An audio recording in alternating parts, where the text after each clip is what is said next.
చూస్ country delight, live better. ఇప్పుడే country delight యాప్ని download చేసుకోండి.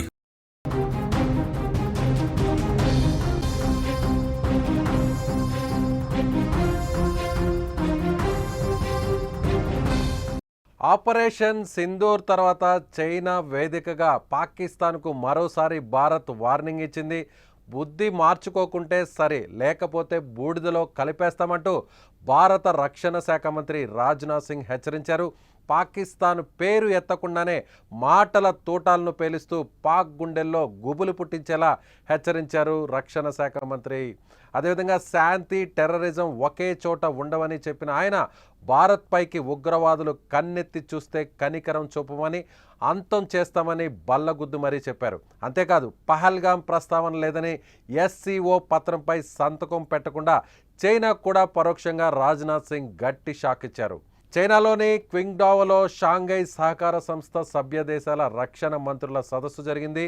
ఇందులో భారత్తో పాటు Belarus, China, Iran, Kazakhstan, Kyrgyzstan, Pakistan, Russia, Tajikistan, Uzbekistan సభ్య దేశాలుగా ఉన్నాయి. ఈ సమావేశంలో భాగంగా రాజ్నాథ్ సింగ్ మాట్లాడారు. పహల్గాం ఉగ్రదాడి గురించి ఆయన వివరించారు.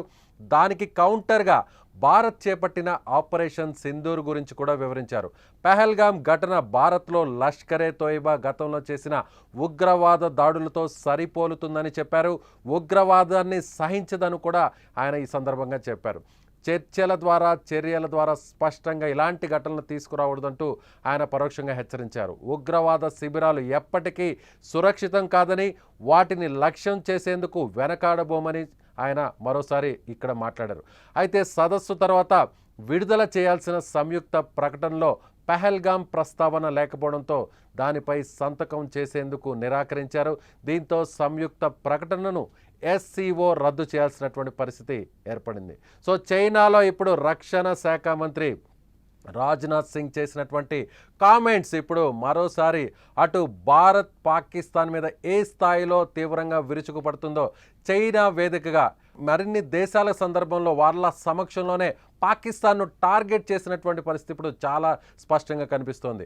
ఆపరేషన్ సింధూర్ ఇంకా ముగియలేదని పదే ప్రధాని, అలాగే భారతదేశానికి సంబంధించినటువంటి కీలక వ్యక్తులు కూడా పలుమార్లు చెప్తున్నటువంటి విషయం తెలిసిందే. ఇప్పుడు మరోసారి చైనాలో జరిగినటువంటి ఈ సమావేశంలో పలు దేశాలు సభ్య దేశాలుగా పాల్గొన్నటువంటి షాంఘై ఆర్గనైజేషన్ కమిటీలో జరిగినటువంటి ఈ సమావేశంలో భారత్ మరొక్కసారి విరుచుకుపడింది.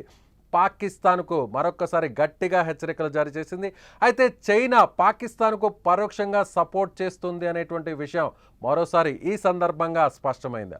అక్కడకు హాజరైనటువంటి అన్ని సభ్య దేశాలన్నీ కూడా, సో అందరూ రక్షణ మంత్రులందరూ కూడా అక్కడికి హాజరయ్యారు. వారందరూ కూడా సంయుక్తంగా ఉగ్రవాదాన్ని నిరోధించాలి, ఉగ్రవాదాన్ని అరికట్టడం కోసం ప్రత్యేకంగా ఒక సంయుక్త ప్రకటనను కూడా జారీ చేయాలనుకున్నారు. అయితే ఈ సంయుక్త ప్రకటనలో ఎక్కడా కూడా పహల్గాంలో జరిగినటువంటి ఉగ్రదాడిని ఎక్కడా కూడా ప్రస్తావించలేదు.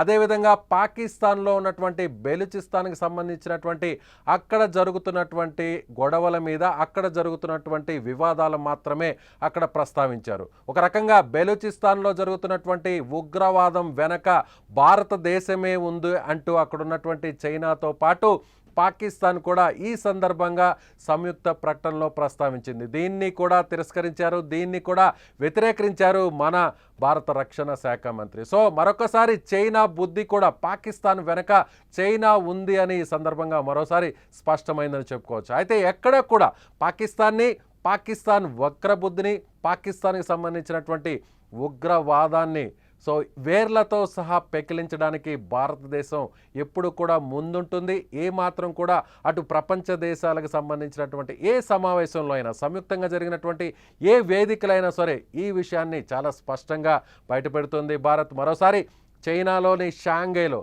రష్యాతో పాటు ఆసియాకు సంబంధించినటువంటి పలు కీలకమైనటువంటి దేశాలకు సంబంధించినటువంటి డిఫెన్స్ మినిస్టర్స్ హాజరైనటువంటి ఈ వేదిక మీద భారతదేశానికి సంబంధించినటువంటి డిఫెన్స్ మినిస్టర్ కూడా మరోసారి కౌంటర్ ఇచ్చారు. సో ఇప్పుడు చైనా దీని మీద ఒక్కసారి మన రక్షణ శాఖ మంత్రి తీసుకున్నటువంటి నిర్ణయం వెనక, మన రక్షణ శాఖ మంత్రి చేసినటువంటి కామెంట్స్ వెనక ఒక్కసారి చైనా కూడా అలర్ట్ అయింది. సంయుక్తంగా అందరూ కూడా కంబైనింగ్గా అనౌన్స్ చేయాల్సినటువంటి ఒక ప్రకటన కూడా సో అప్పటికప్పుడే వాళ్ళు తాత్కాలికంగా రద్దు చేశారు. సో మరొక్కసారి మనకు దొరికినటువంటి అవకాశాన్ని ఖచ్చితంగా మన డిఫెన్స్ మినిస్టర్ ప్రపంచ దేశాలన్నిటికీ కూడా చెప్పారు. పాకిస్తాన్ ఉగ్రవాదాన్ని పెంచి పోషిస్తుంది. భారత్లో జరుగుతున్నటువంటి దాడుల వెనక పాకిస్తాన్ ఖచ్చితంగా ఉంది. పాకిస్తాన్కి సంబంధించినటువంటి ఐఎస్ఐ చాలా వాళ్లకు సపోర్ట్ చేస్తుంది అనేటువంటి విషయాన్ని కూడా చెప్పారు. అయితే బెలూచిస్తాన్కి సంబంధించినటువంటి పోరాటం వెనక భారత్ సపోర్ట్ ఉంది.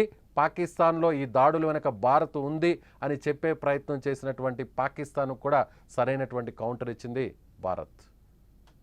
Tolerance for terrorism is manifest today through its actions. This includes our right to defend ourselves against terrorism, and we have shown that epicenters of terrorism are no longer safe, and we will not hesitate to target them. We should also take proactive steps to prevent the spread of the radicalization among our youth. The RADS mechanism of SCO has played a significant role in this regard.